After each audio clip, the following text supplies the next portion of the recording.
Oi, gente! Hoje estamos aqui com o Dr. Guilherme Perini, ele é hematologista no Einstein e vamos falar sobre bleomicina.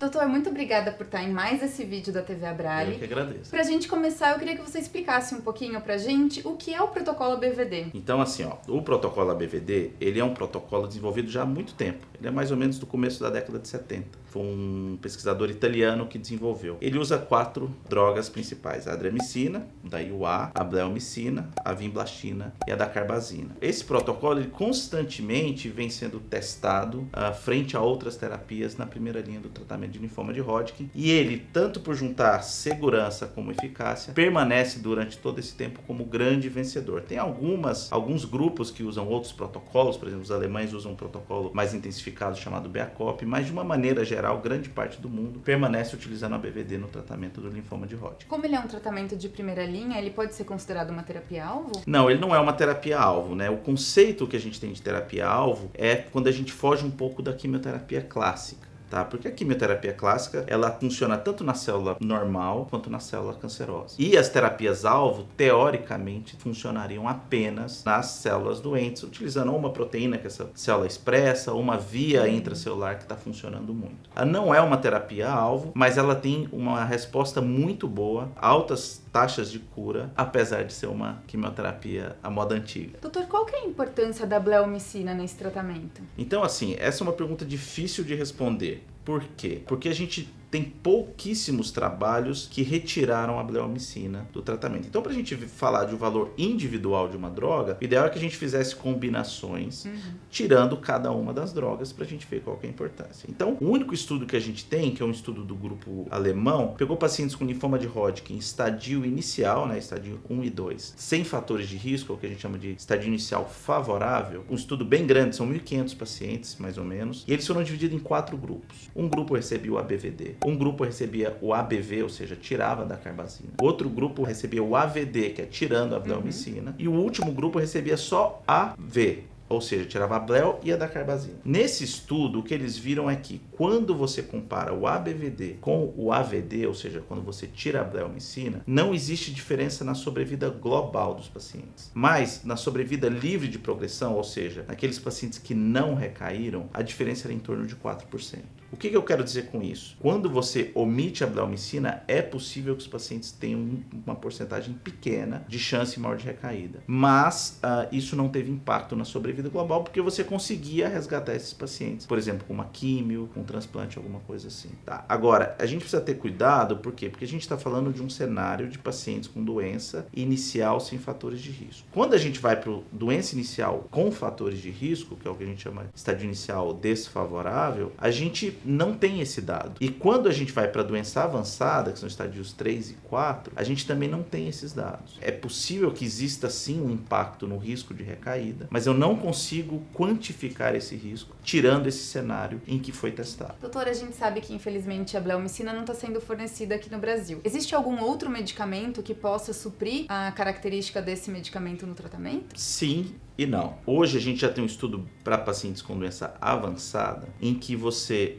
pode substituir a bleomicina pelo brentuximab. Então é um estudo que foi publicado ano passado, estudo também muito forte, um número bastante grande de pacientes. E o que a gente vê, na verdade, é que assim, quando você compara o ABVD contra o brentuximab AVD, aparentemente existe uma diferença pequena, mas positiva para o braço do brentuximab. Porque o brentuximab tem um custo muito maior que a bleomicina. Mais ainda, o brentuximab ainda não está disponível no Brasil, nos pacientes SUS. Eu acho que a gente precisa ter na cabeça que é muito ruim a gente ter que tomar uma decisão por falta de uma medicação. Assim que a gente tiver segmentos mais longos e esse benefício realmente for comprovado, eu acho que é natural que uma parte desses pacientes sejam tratados com brentuximab AVD. Nesse caso, então, a alternativa é o tratamento AVD? Na verdade, vamos lá. Como eu tento ver isso para o paciente? Eu acho que para aqueles pacientes que têm estádio inicial favorável, como eu falei para você, que a gente tem esses dados e que esses dados não têm impacto em sobrevida, eu fico bastante confortável em fazer o AVD para esses pacientes. Para pacientes que tenham a possibilidade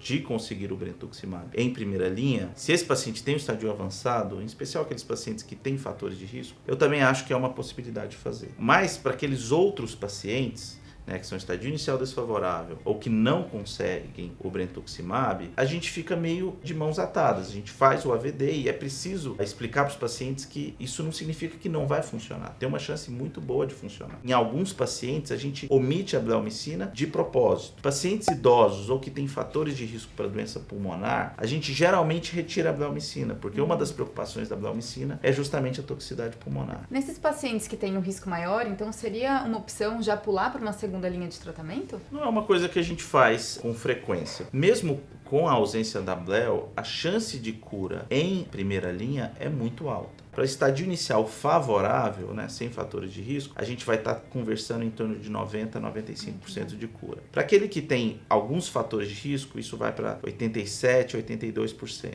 E para doença avançada, e aí depende de alguns fatores de risco, algo em torno de 70% a 80% na primeira linha. Então, eu acho que a primeira linha, mesmo sem a bleo, ela vai estar curando a grande parte dos pacientes. Agora, é lógico, o médico sempre quer tratar do jeito mais completo. Perder ninguém, né? Tem alguns pacientes, por exemplo, que conseguem importar a bleomicina e depois vão atrás de reembolso com plano. E isso é uma coisa que a gente vem tentando fazer. Doutor, e num futuro próximo, você acha que é possível que nós tenhamos novos medicamentos que sejam também bastante eficientes para o tratamento do linfoma Hodgkin? Hodgkin é a história de sucesso da oncologia moderna. Primeira doença curada por radioterapia, primeira doença curada por quimioterapia, primeira doença que combinou quimio e rádio com taxas de sucesso tão altas. E muito provavelmente muitas das drogas que a gente usa hoje em terceira, quarta linha, devem migrar para a primeira linha. Então a gente hoje tem duas drogas que são muito importantes. Uma são os imunoconjugados, né, que é um anticorpo ligado a uma químio, que é o brentuximab. Isso obviamente substituiria a bleo e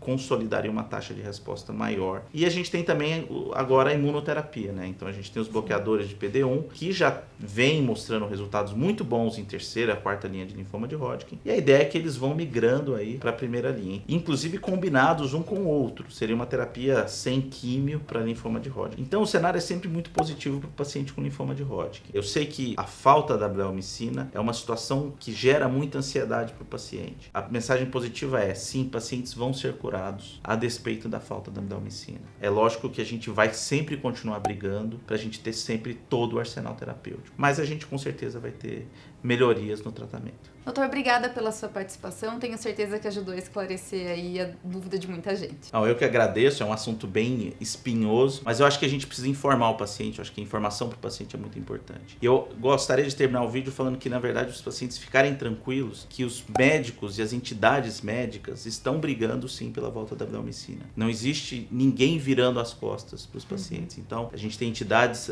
na hematologia, na oncologia, entidades de pacientes, inclusive, como a Brale, que estão fazendo esse papel, tanto de conscientização quanto briga para a volta da bleomicina. Se você gostou desse vídeo, deixe seu joinha. Se você gostou desse vídeo, deixe seu like. Curta. Se inscreva no canal da Brale. Esqueci. E deixe seus comentários aqui embaixo. Tchau, gente.